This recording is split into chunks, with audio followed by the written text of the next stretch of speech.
There are places in hell that light does not dare touch, and the Hazbin Hotel was never supposed to be one of them.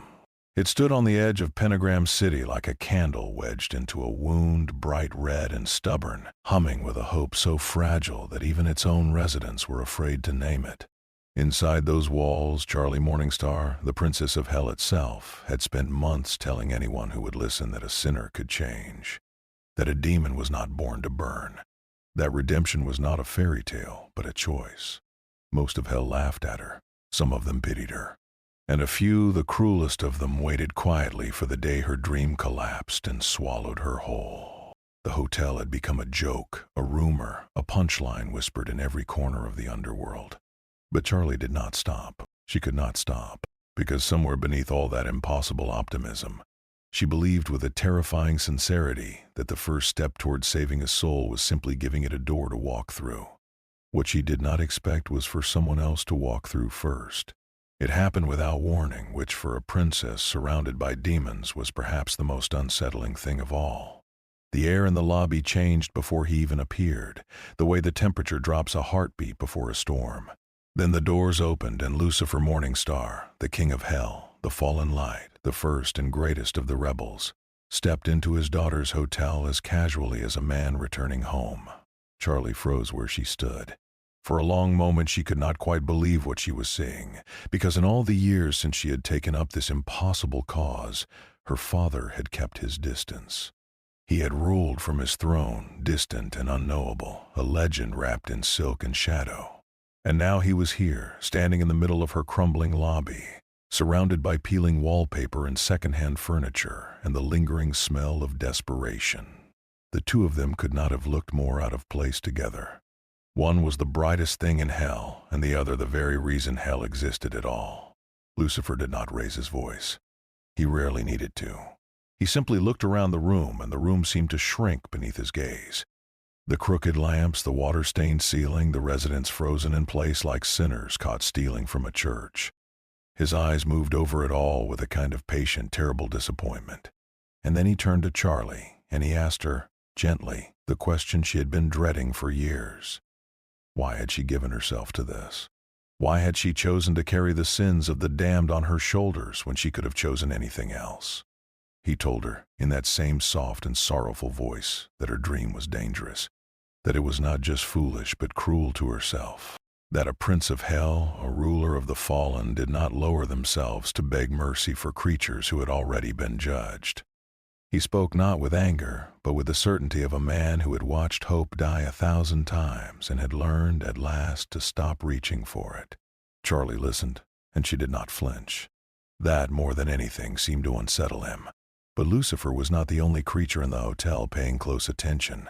Across the lobby, half hidden in the shifting static of a forgotten radio, the radio demon watched.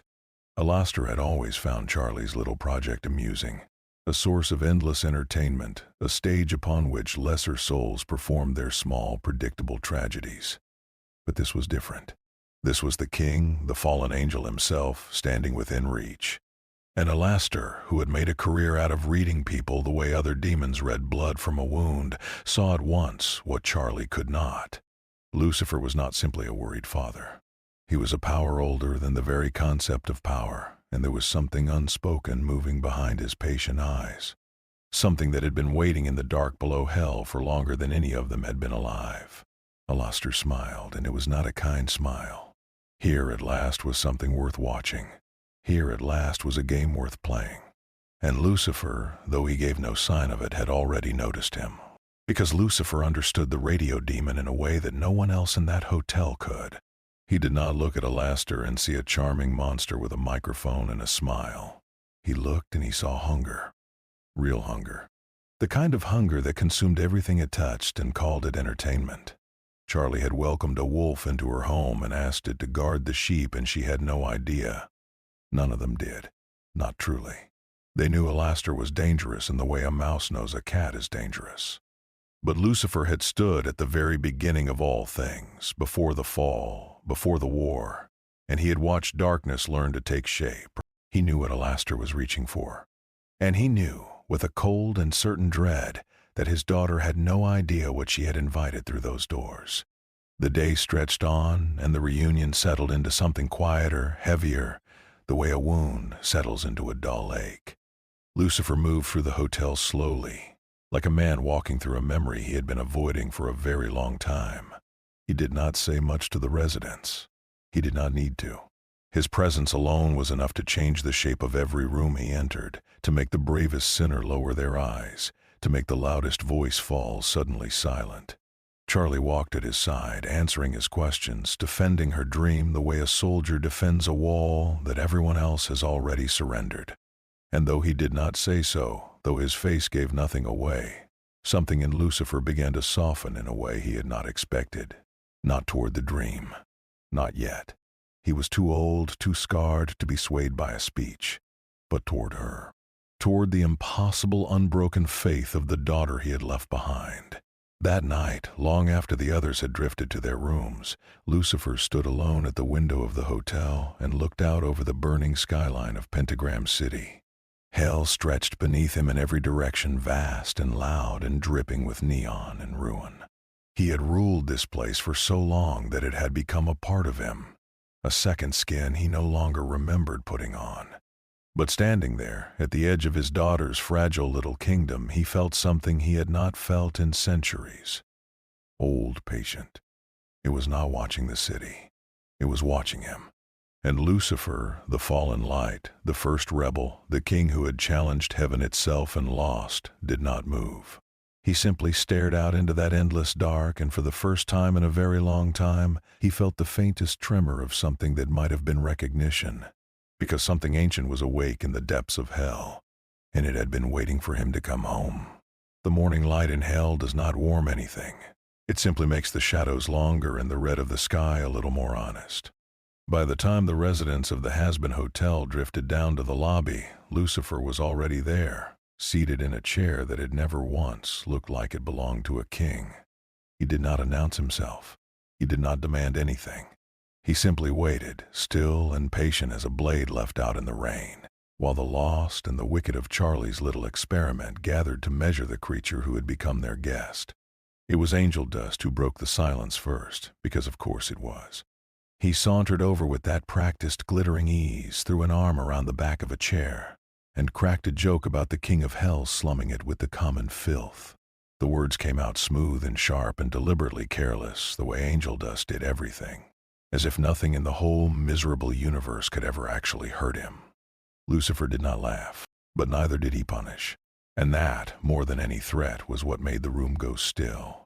He looked at Angel Dust for a long moment, and there was no cruelty in the look, only a kind of ancient, exhausted understanding. It was the look of someone who had seen a great many broken things, pretending not to be broken.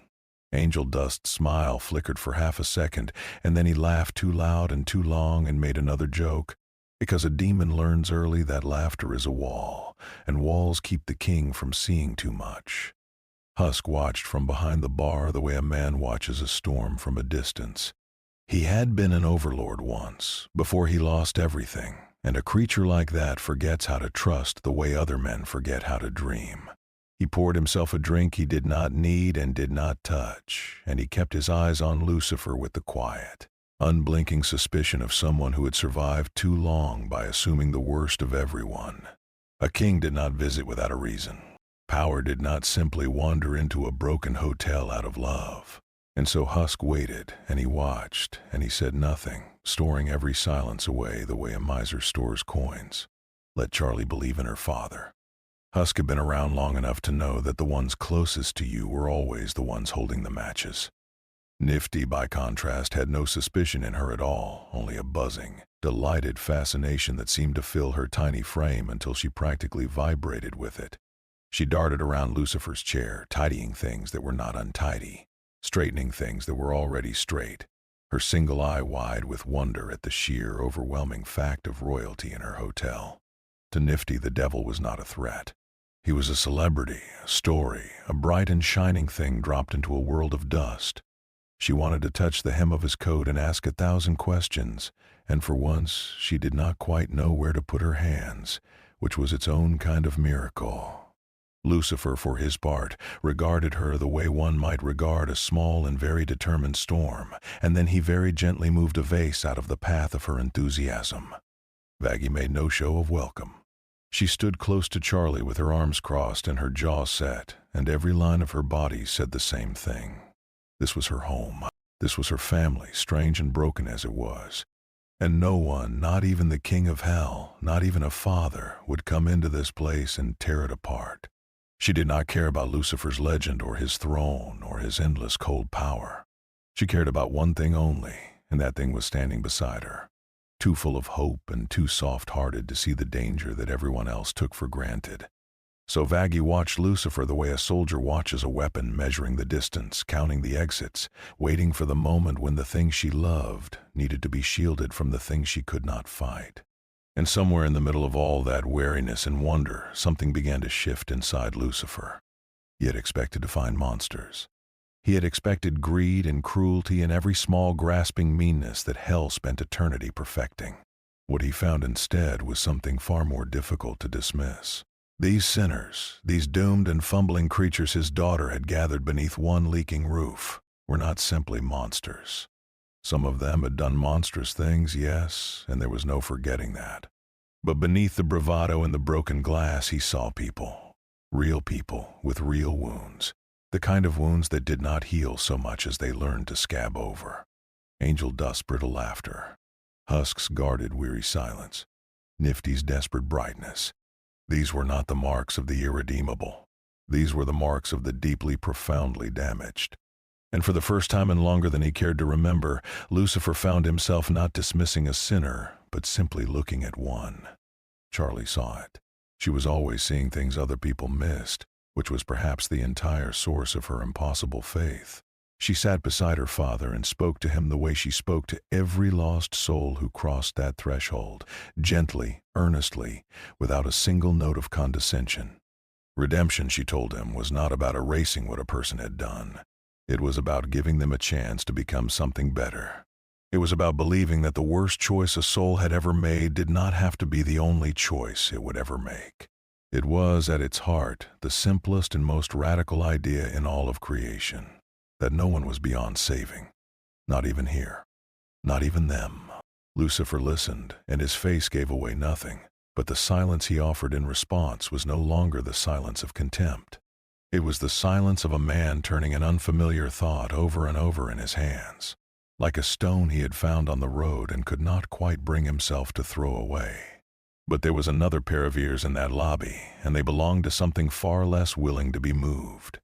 Alastor watched the whole exchange from his usual corner, smiling his wide and static smile. And he saw exactly what was happening. The king was slipping. The cold certainty was cracking just a little, just enough. And Alastor, who had been waiting for an opening since the moment Lucifer walked through the door, decided it was time to test just how deep that crack went. He glided over with his hands folded and his voice dripping honey and harm, and he said something smooth and cruel and perfectly calculated, something about how touching it was to see the great Lucifer reduced to holding lessons for the damned. The room went cold. Charlie stiffened. But the radio demon was not finished. He leaned closer and asked, with a smile that never reached his eyes, whether the fallen angel's legendary power had finally grown tired, the way all old things eventually tired. Lucifer did not raise a hand. He did not summon a flame or a shadow or a single whisper of the vast and terrible force that slept inside him. He simply looked at Alastor, and the temperature of the room did not drop so much as it forgot, entirely, what warmth had ever felt like.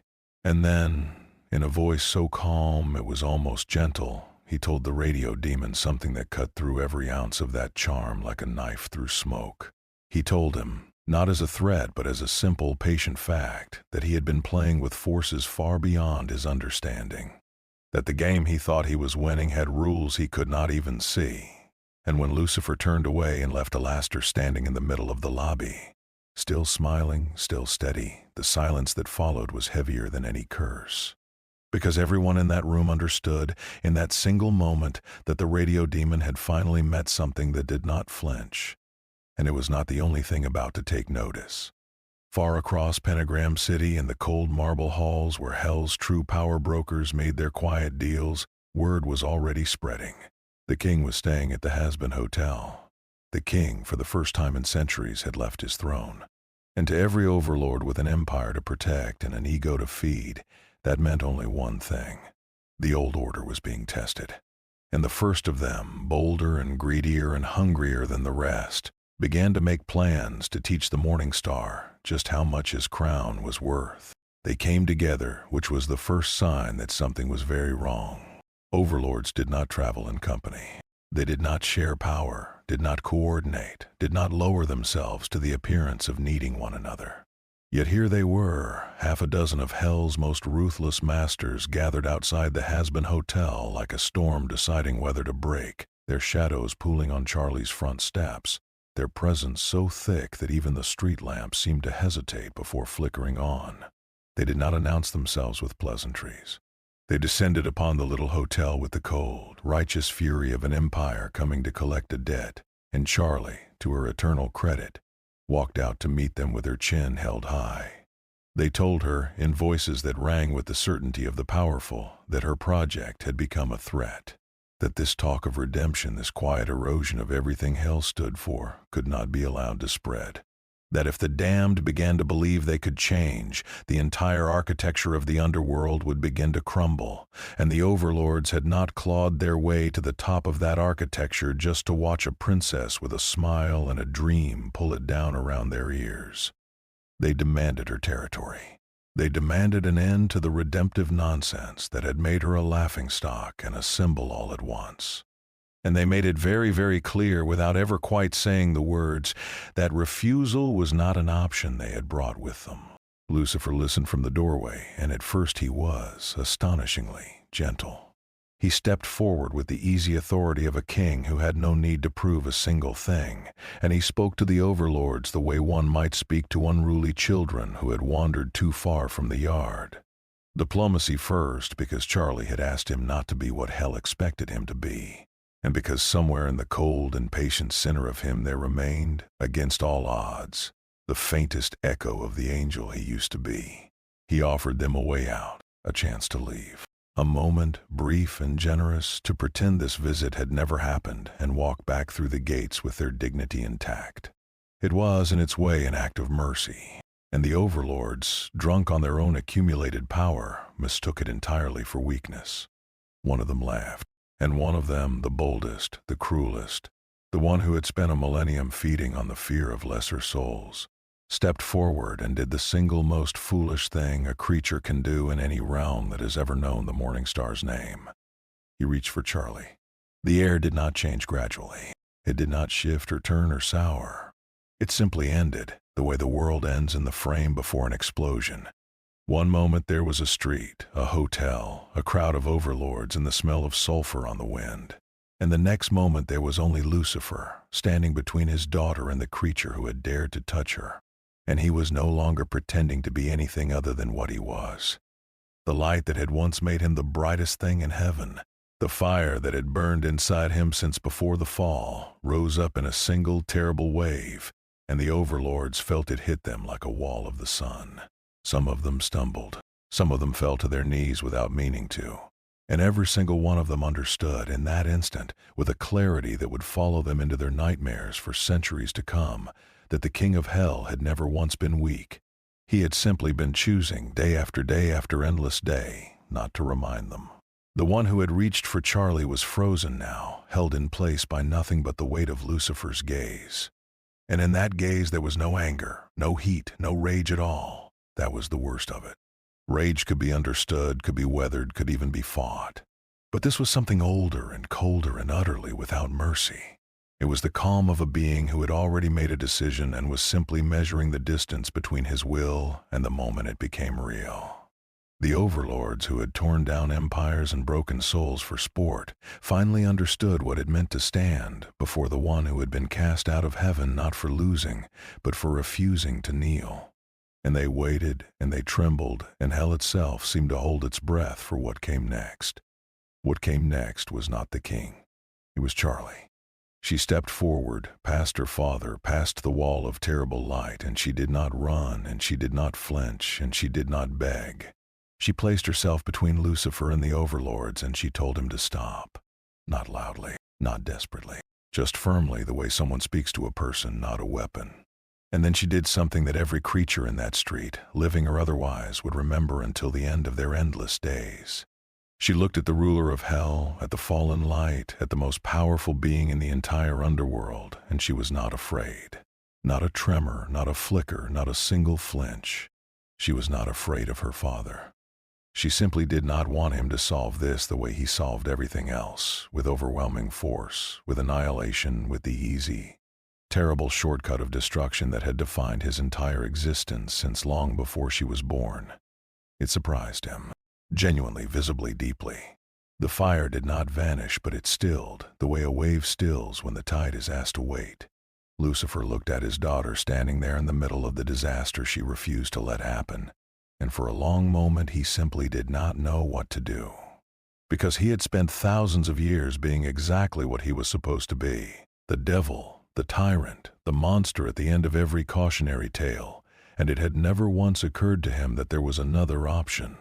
That you could hold absolute power in your hands and choose, deliberately, gently, not to use it. That restraint was not surrender.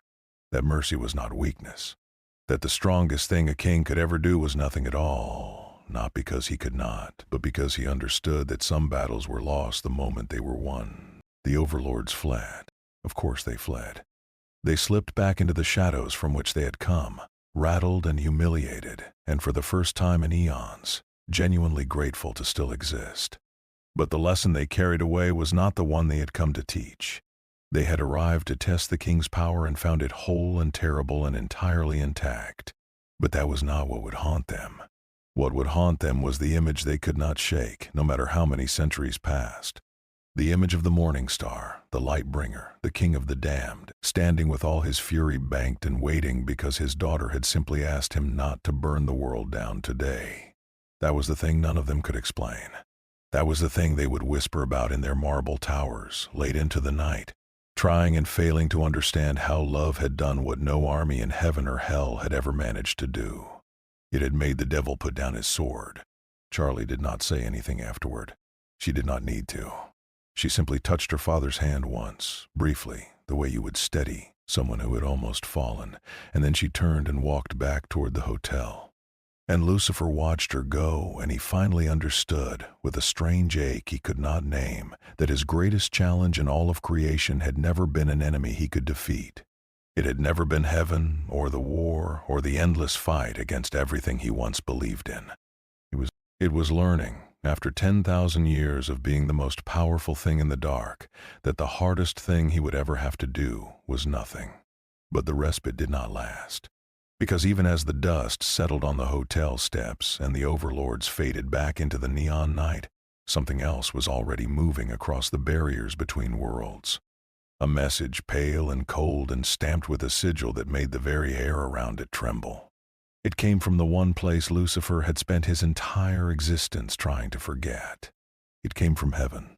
And what it said, in words spoken with an old and terrible calm, was that the next extermination would not come in a year, as it always had. It would come now. And this time, the angels would not be coming for the sinners of hell. They would be coming for the hotel and for everyone inside it, and for the dream that refused to die. There is a particular silence that falls over a place when everyone in it realizes, at the same moment, that they may not survive the week. It is not the silence of fear exactly.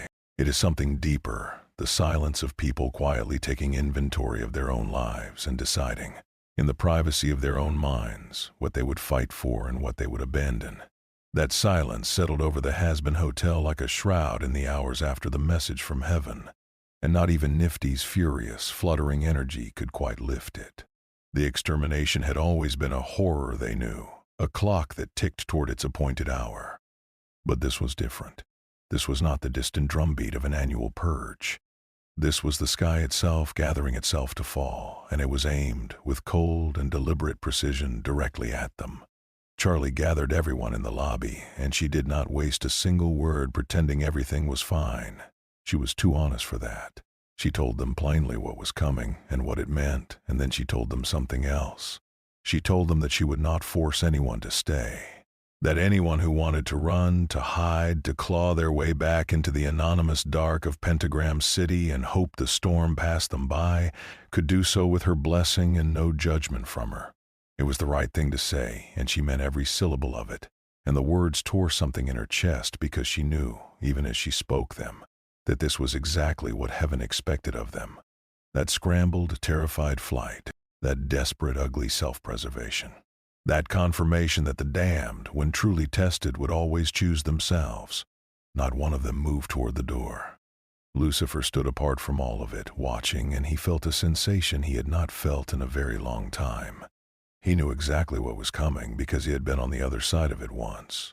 He had stood among the angels, before the fall, before the war, back when the name Morningstar meant light and not ruin, and he had seen the armies of heaven prepare for battle the way a farmer prepares for harvest.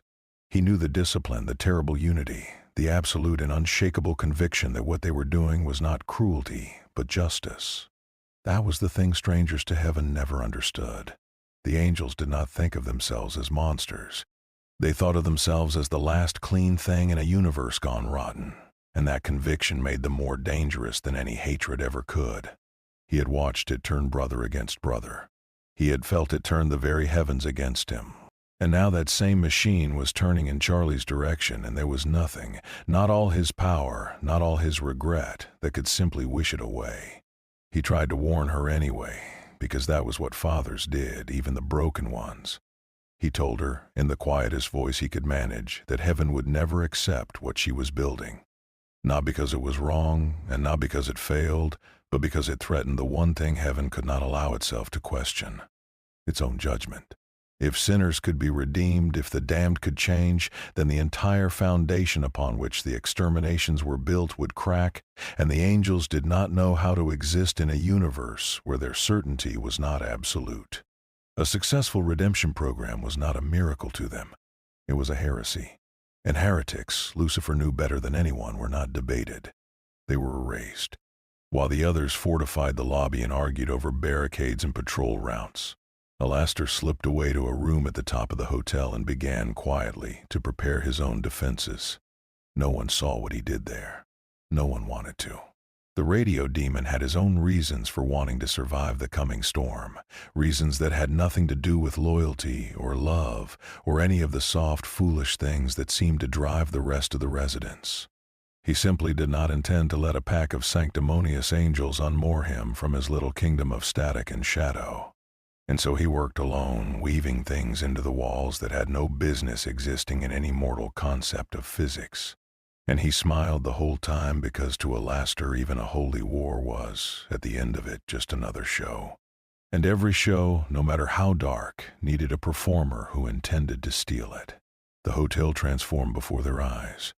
Sinners who had spent their entire afterlives avoiding responsibility found themselves hauling furniture and boarding windows and welding scrap metal into something that might, if they were very lucky, stop a spear. It was grim, desperate work, but there was a strange kind of dignity in it too.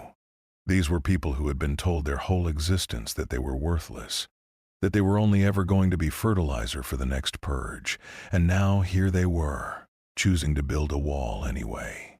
Choosing to fight for a room full of strangers and leaky pipes and the single fragile idea that maybe, just maybe, they were worth saving after all. Lucifer watched them, and he did not help because they had not asked him to, and because he understood, with a wisdom born of far too much sadness, that there are some things a soul must do for itself or not at all. What struck him most was Charlie, moving through the chaos like the calm center of a fire. She should have been the most frightened person in the building. She had the most to lose, the most at stake, the most reason to despair. Instead, she was everywhere at once, steadying the panicked, encouraging the hopeless, shielding the ones who had already given up on themselves the way a mother shields a frightened child. And it was not a performance. Lucifer had watched enough performances to last 10,000 lifetimes, and he could always see the strings. There were no strings on his daughter. She simply looked at these damaged, difficult, frequently ungrateful sinners, and she saw something worth protecting, not despite what they were. because of what they could become. And she was willing to stand in front of all the armies of heaven to prove it. It reminded him of someone.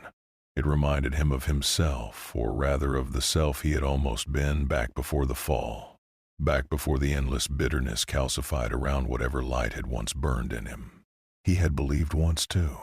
He had looked at creation and imagined it could be better, that the flaws he saw were not cracks but invitations, that a being could dream of something kinder than what it was given and fight to make it real.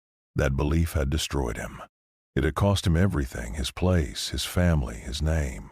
And for so long he had told himself the lesson of his fall was simple, that hope was a trap, that dreaming was the first step toward ruin, that the only safe thing in all of existence was to want nothing. But watching Charlie now, seeing the same fire that had once burned in him burning bright and unbroken despite everything, he felt that old certainty begin, for the first time, to waver. Because maybe he had learned the wrong lesson. Maybe his fall had not been the proof that dreaming was dangerous. Maybe it had simply been the proof that some dreams were worth the cost. And if that were true, then perhaps his daughter's impossible little project was not the foolish, doomed errand he had believed it to be. Perhaps it was something else entirely. Perhaps it was the same spark that had once made a bright young angel look at the cold order of heaven and dare to imagine something warmer. Perhaps it was hope, still alive, still burning, still refusing to be extinguished no matter how many times the universe tried to snuff it out. There was no time to settle the question, because at that moment, without warning, the sky above Pentagram City opened. It did not crack or tear or split.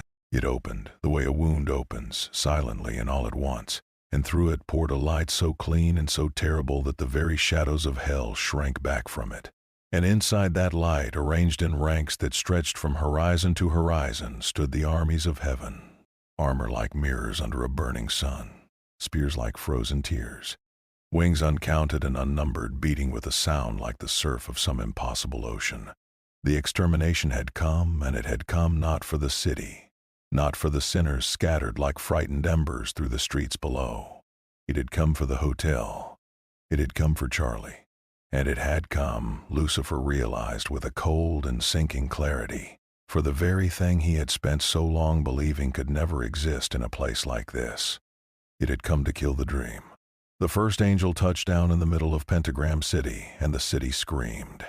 That was the sound that would define the night, a sound that had been heard 1,000 times before and never once grown familiar, the raw and ragged shriek of the damned as the sky came down to harvest them.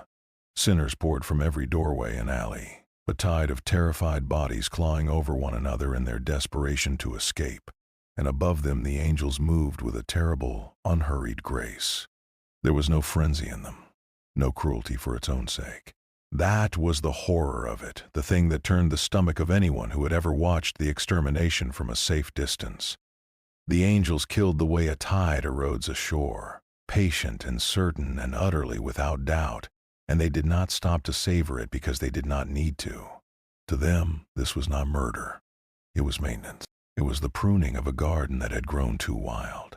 The Hazbin Hotel, small and red and stubborn as ever, became the center of the resistance. Charlie had known this was coming, and she had refused to use the hours of warning to flee, because that was not who she was and never had been. She stood now at the front of her little fortress, flanked by the strange, broken family she had somehow gathered around her, and she gave the order that no one in that building had ever truly doubted she would give. They would not run. They would not hide. They would not abandon a single soul to the blades that were even now cutting through the city toward them. If heaven wanted the hotel, heaven would have to go through every last one of them. And Charlie was going to make sure that when the angels came, they understood exactly what they were up against. Not a fortress of stone, not an army of demons. Something worse and far more dangerous. A room full of people who had finally, against all the odds and all their instincts, learned what it meant to fight for each other. Vaggie fought at her side the way she had always fought and always would, with a fury made pure by love. The two of them moved together like they had been born to it. Charlie's light and Vaggie's steel weaving a defense that the first wave of angels, for all their discipline, could not simply walk through. There was no hesitation in Vaggie, no flicker of doubt, and in that she was perhaps the most frightening thing the angels faced that night. They were used to the fear of the damned, the scrabbling panic of souls who knew their place at the bottom of existence. They were not used to this, to a creature who did not fear them at all, who met their holy light with her own hard, unyielding fury, and who did not stop, and did not break, and did not fall.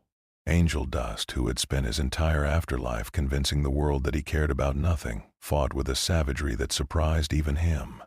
He had told himself for so long that he was shallow, that he was selfish, that he was only out for himself, and somewhere along the way he had almost started to believe it. But when the blades came down and the walls began to shake, he did not run back. He ran forward. He threw himself between the angels and the terrified residents huddled behind the barricades, and he fought like a man who had finally found something worth bleeding for. And maybe in the heat of it he caught a glimpse of the person Charlie had always insisted he could become, not a saint, never that, but something braver than the mask he had worn for so long. Husk joined the battle too, grumbling and cursing the whole way, because that was how Husk did everything. He had spent years perfecting the art of not caring, and it had kept him alive through more exterminations than he cared to count. But even he could not quite manage to pretend indifference, while the kids he had secretly grown fond of were throwing themselves into the teeth of a holy war. So he fought, and he grumbled, and if his claws were a little more ferocious than strictly necessary, if his swings carried a little more than professional detachment, well, that was nobody's business but his own. Some things a man did not admit even to himself, and one of them was that he would, despite every promise he had made to the contrary, die for this place. And then there was Alastor. When the radio demon finally stepped out into the open, still grinning, still immaculate, the battle itself seemed to hesitate, the way a room full of people hesitates when the strangest man at the party stands up to make a toast. He did not look like a warrior. He looked like an entertainer, and that of course was the point. But when he raised his hands and let that ancient static power unspool from him like a radio signal on a dead channel, the angels learned very quickly that they had made a mistake in underestimating the Smiling One. Shadows moved where shadows had no business moving. The very air seemed to tune itself to some frequency just below the edge of hearing, and creatures made of hunger and static and old laughter began to pour through the cracks in reality. Alastor fought with a joy that was almost obscene, not because he believed in Charlie's cause, but because this was, at long last, a stage worthy of his talents. And for a while, in that burning night, even the angels could not look away from the show. But it was not enough. It was never going to be enough. For every angel they struck down, 2 more descended. For every wave they broke, a fresh one crested behind it, and slowly, inevitably, the defenders of the Hazbin Hotel began to be pushed back toward their own walls. The outcome had never really been in doubt. Charlie had known that from the start, deep down, and so had everyone who stood with her. This was not a battle they could win. It was a statement they could make, a choice they could live and die by, a declaration that the damned would not go quietly into that endless light. But the tide was rising, and the walls were weakening, and the end was coming no matter how brightly they burned. And then, with no warning at all, the war stopped. It did not pause. It did not slow.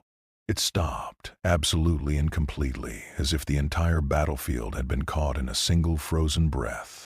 The angels halted mid-strike, their spears raised, their wings spread, and every eye in hell, mortal and divine alike, turned slowly toward the door of the Hazbin Hotel. Because Lucifer Morningstar had finally stepped into the light. He did not rush. He did not roar. He walked out of that hotel the way the dawn walks across a darkened world, unhurried and impossible to ignore, and the power that rolled off him in steady, silent waves was enough to still the very air. This was not the restrained king who had sat in Charlie's lobby, patient and tired and pretending to be small. This was the Morningstar, the Lightbringer, the first rebel and the last force any sane creature would ever choose to anger. And the angels, who had spent an eternity dismissing him as a failure, as a cautionary tale, as the beautiful fool who had thrown away paradise, looked at him now and remembered, all at once, exactly what they had once been afraid of. None of them moved. None of them dared. Because Lucifer did not stand among the sinners, and he did not stand apart from them. He placed himself directly between heaven and his daughter, and the message in that single positioning was clearer than any decree ever carved on any throne. This was not a king defending a kingdom. This was not even a fallen angel defending a cause. This was a father standing in front of his child and daring the entire host of heaven to take one more step. And the silence that followed, vast and ringing and absolute, was the silence of an entire army suddenly remembering that every war in existence had once begun with a single, terrible, unforgivable choice. And then, from somewhere high in the shining ranks, a commander spoke. The voice was cold and clean and utterly without pity, and it carried through the frozen air the way a verdict carries through a courtroom. It did not tremble.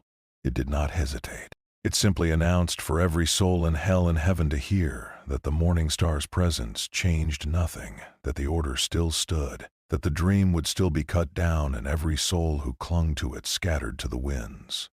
And then it said the words that turned the whole awful night on its head, the words that no one in that city, in that realm, in all the long and bloody history of the war between light and dark, had ever truly dared to speak aloud. Lucifer Morningstar, the commander declared, must be eliminated. For a long moment after the commander's words rang out, nothing moved.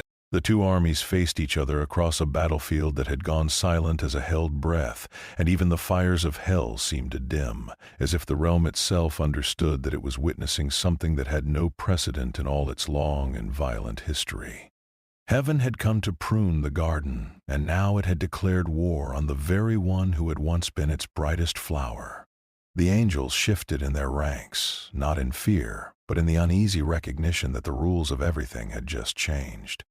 And at the center of it all stood Lucifer, alone between the light and the dark, and he did not look like a man who had just been sentenced to death. He looked like a man who had been waiting for this moment his entire existence. He moved first, and when he moved, the battle began again, but it was no longer a battle in any sense the angels understood. Lucifer did not fight the way the defenders of the hotel had fought, with fury and desperation and everything to lose. He fought the way a force of nature fights, the way gravity fights, the way a star burns, without effort and without end. He walked forward into the ranks of heaven's finest warriors, and they came at him from every direction, and he simply was not where they struck. It was as if the very concept of hitting him had become an impossibility, as if the universe itself had quietly agreed that the Morningstar could not be touched by anything so crude as a spear. And those few who did manage to close the distance learned, in the single instant before they fell, exactly what it meant to face the thing they had spent eternity mocking as a failure. The light that had once made Lucifer the brightest thing in heaven, the light he had carried down into the dark with him on the day of his fall, was not diminished at all. It had only grown sharper and colder and infinitely more patient. But here was the strange and terrible thing, the thing that no one on either side of the battle could quite comprehend. Lucifer was not killing them. He could have. That was the horror of it, the knowledge that hung over the entire battlefield like a blade that had been drawn and then impossibly held back.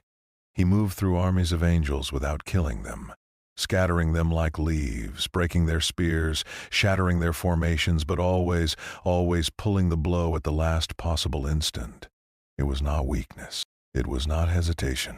It was a choice made again and again in the heat of a war for his own survival, and the angels were not sure whether to be grateful or terrified. Because a force that could destroy them all and chose not to was something far more frightening than a force that simply wanted them dead. The commander watched all of it from above, and fury built in that cold and righteous face like pressure building behind a dam. And when the commander finally spoke again, it was not with the discipline of a soldier, but with the raw, wounded outrage of a believer whose certainty had been insulted. "You corrupted her," the commander accused, the voice cracking across the battlefield like a whip. "You turned Charlie against heaven. You turned hell itself into a weapon against everything that is holy." The words were aimed at Lucifer, but they were not really about him, and everyone who heard them understood that. They were about the fear that had been growing in heaven's own ranks for months, the fear that the princess of hell and her impossible little redemption program represented something the angels could not defeat with spears. An idea.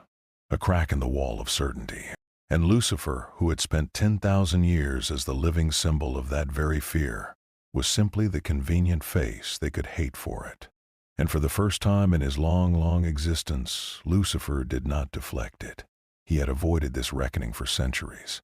He had buried it beneath bitterness and pride and a cold, armored indifference that kept the world at a distance and the truth, the old and terrible truth, safely out of reach.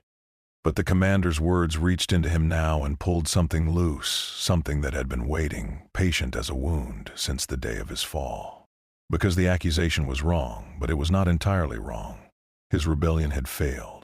That was simply true, and no amount of pride could unmake it. And his pride, his beautiful, blinding, unrepentant pride, had caused suffering beyond anything he could ever hope to measure.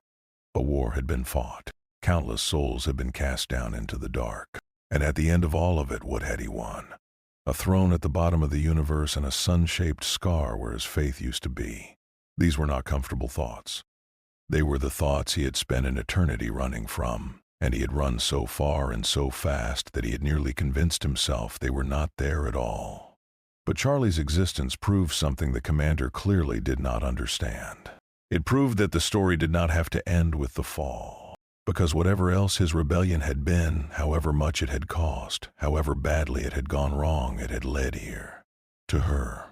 To this impossible, radiant, endlessly hopeful creature who stood now in the middle of a holy war and refused to let anything, not heaven, not hell, not even her own father, convince her that the world could not be made kinder. You could not look at Charlie Morningstar and conclude that the rebellion had been nothing but ruin. You could not look at her and believe that the fall had been the last word. She was the proof that hope, however unlikely, however costly, could still take root even in the ashes of everything. And Lucifer, standing there with the armies of heaven pressing in on every side, finally allowed himself to feel it. Not victory, not vindication. Just the simple, terrifying, liberating truth that he had been wrong about the meaning of his own story for a very, very long time. She did not give him the chance to finish the thought alone. Charlie stepped out beside him, and she did not ask permission, and she did not wait to be protected, because that was not who she was, and never had been. She came to stand at her father's side, shoulder to shoulder with the most powerful and most feared being in all of hell, and she raised her head to face the commander herself. The angels faltered. This was not supposed to happen. The princess was supposed to cower or flee or fall to her knees and beg for the mercy that the doctrine of heaven insisted she did not deserve. She was not supposed to stand there, unbowed and unafraid, beside the very demon they had been ordered to erase from existence. And yet there she was, small and bright against the endless ranks of the host.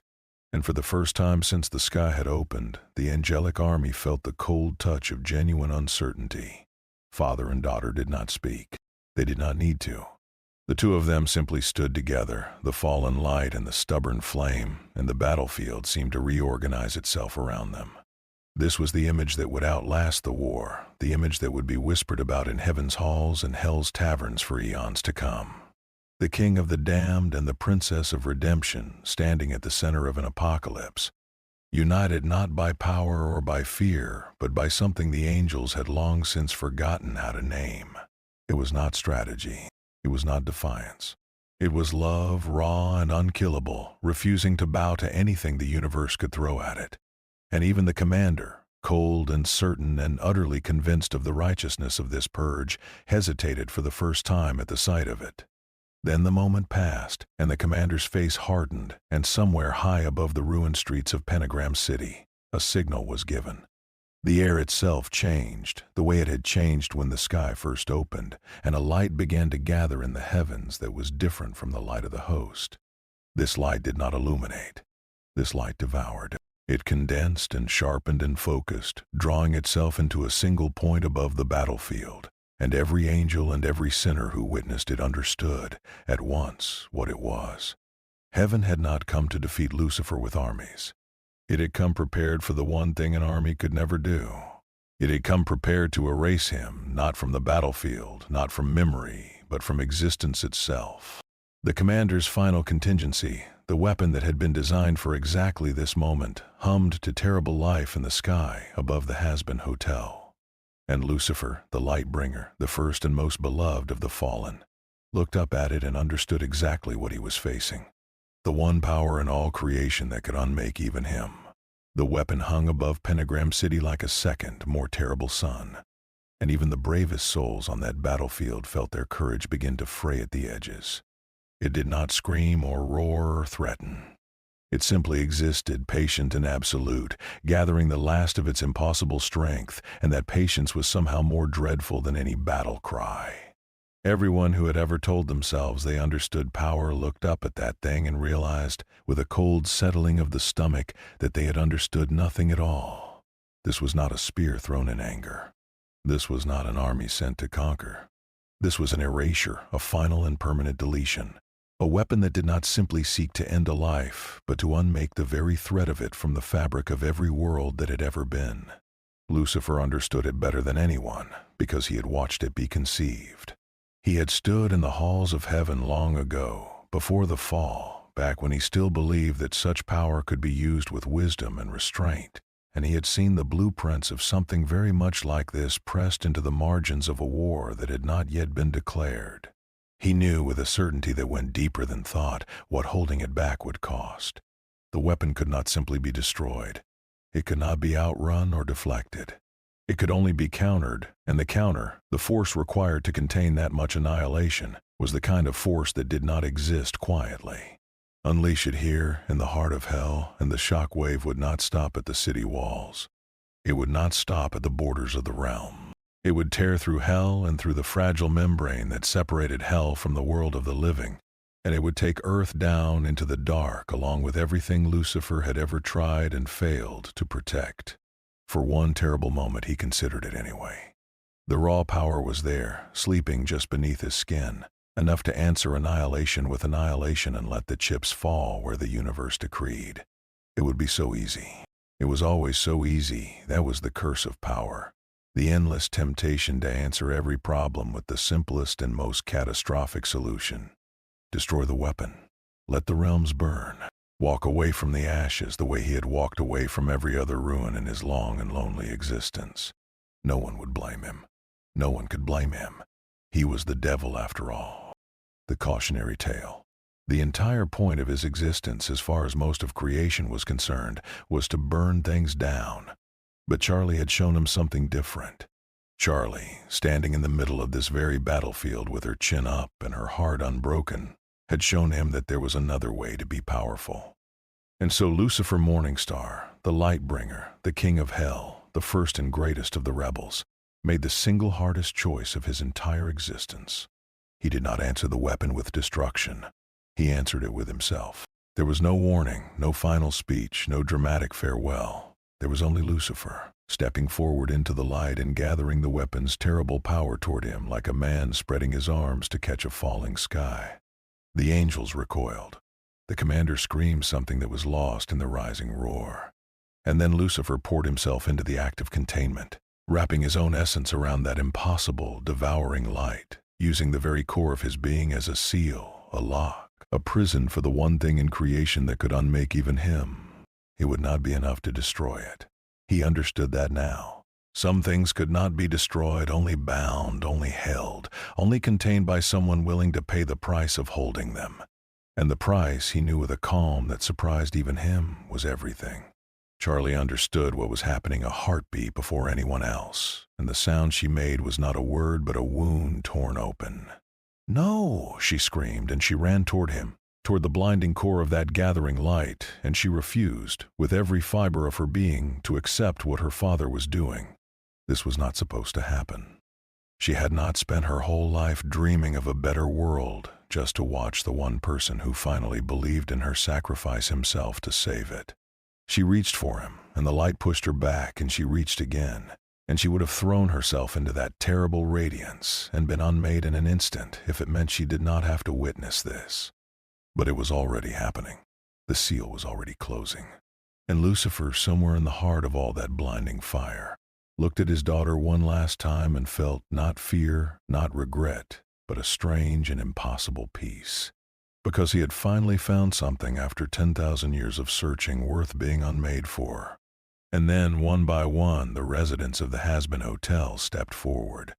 They came from the barricades and the shattered windows and the smoke-choked shadows, and they did not run from the light, they walked into it. Angel Dust first, of course, swearing the whole way and shaking like a leaf, but moving, always moving forward. Then Husk, cursing under his breath and pushing past the others. Then Nifty, fierce and tiny and absolutely unstoppable. Then Vaggie, hard-eyed and steady, falling in beside Charlie the way she always had.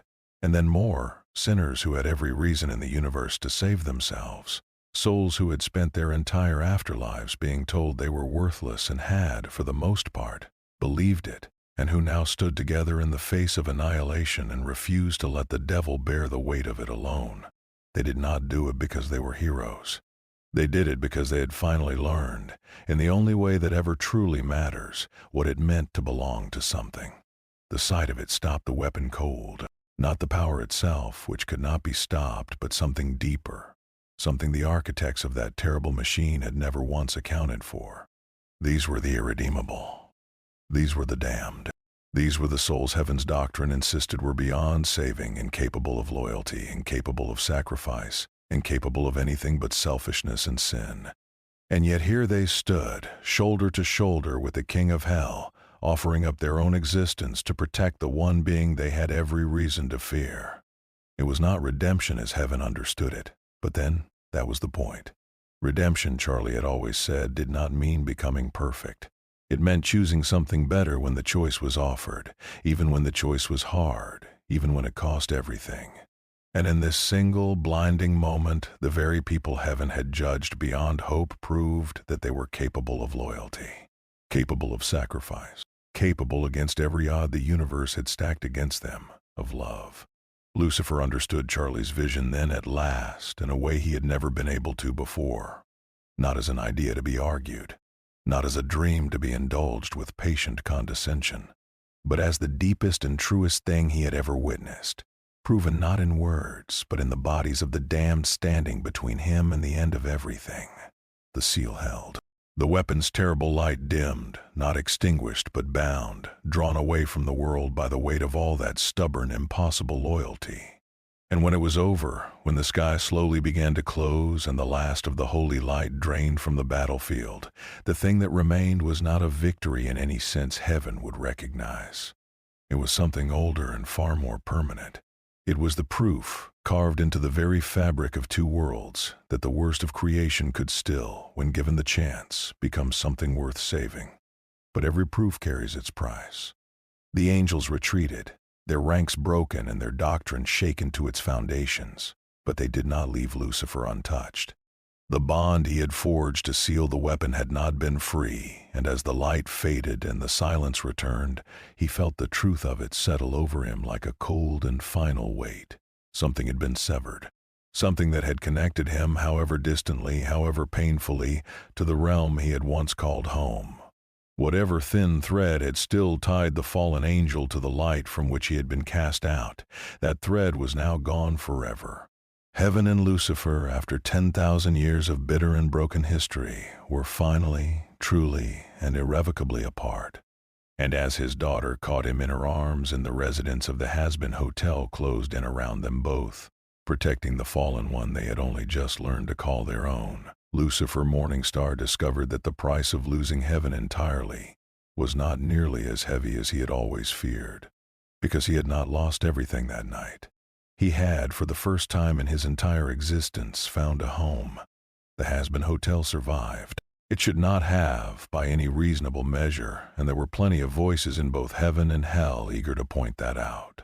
The building had been hammered by the full might of an extermination and left standing anyway, battered and scorched but still upright, still red, still stubbornly refusing to fall. And in the strange, uncertain days that followed, as Pentagram City began the slow and painful work of rebuilding itself from the ashes of that awful night, the little hotel at the edge of the district became something it had never quite been before. It became a symbol, not a victory exactly, because no one who had been there that night would call it that, but of something rarer, something that could not be bombed out of existence. The simple, terrifying possibility that the damned might, after all, be worth fighting for. Lucifer did not return to his throne. That was the first thing everyone noticed, the detail that traveled through hell faster than any rumor of war ever could. The king did not go home to his palace of bone and shadow. He did not resume the old, cold rituals of rule or retreat back behind the walls of silence that had kept the world at a distance for so long. He stayed at the Hazbin Hotel, in a modest room with a squeaky door and a window that looked out over the ruins, and for a while nobody quite knew what to make of it. A king did not simply remain among the subjects he had once held at arm's length. A god did not take up residence beside the sinners he had been content to rule from afar. But Lucifer, it seemed, had stopped caring a very long time ago about what a king or a god was supposed to do. He had spent 10,000 years performing the role, and he had finally, for the first time, decided to simply live. He began, quietly and without ceremony, to help Charlie build the redemption program she had always dreamed of. It was not the kind of help anyone expected from the devil. He did not summon legions or rewrite the laws of the underworld with a wave of his hand. He did the small, unglamorous work that no one else wanted to do, the daily tending of other people's broken, halting progress, and in time the residents of the hotel grew almost used to the sight of him, the ruler of hell, fixing a loose railing or sitting patiently through a redemption lesson with a cup of tea balanced on his knee. He was not, and would never be, a soft man. There was too much history in him for that, too much shadow, too many centuries of armor he would never fully be able to shed. But there was a gentleness now that had not been there before, a willingness to sit with people in their mess and not flinch. And that gentleness changed the texture of every room he entered. He made one thing clear from the start, though, and he made it clear to everyone. He would protect the hotel. He would stand between it and anything that dared to threaten it, and after the night of the extermination, every creature in hell knew exactly what that promise was worth. But he would not solve every problem for them. He would not wave away every hardship or mysteriously smooth over every rough edge of the difficult work they had chosen to do. Redemption, he had finally learned, was not something that could be handed to a person like a gift. It was something a soul had to earn, step by painful step, through its own choices and its own failures and its own slow, uncertain willingness to keep trying. He would walk beside them, but he would not carry them. He had, at long last, understood that some things a person could only ever do for themselves, and the kindest thing a king could offer was not salvation but the chance to save themselves. Charlie noticed the change, of course. She noticed everything, always, even the things no one else saw.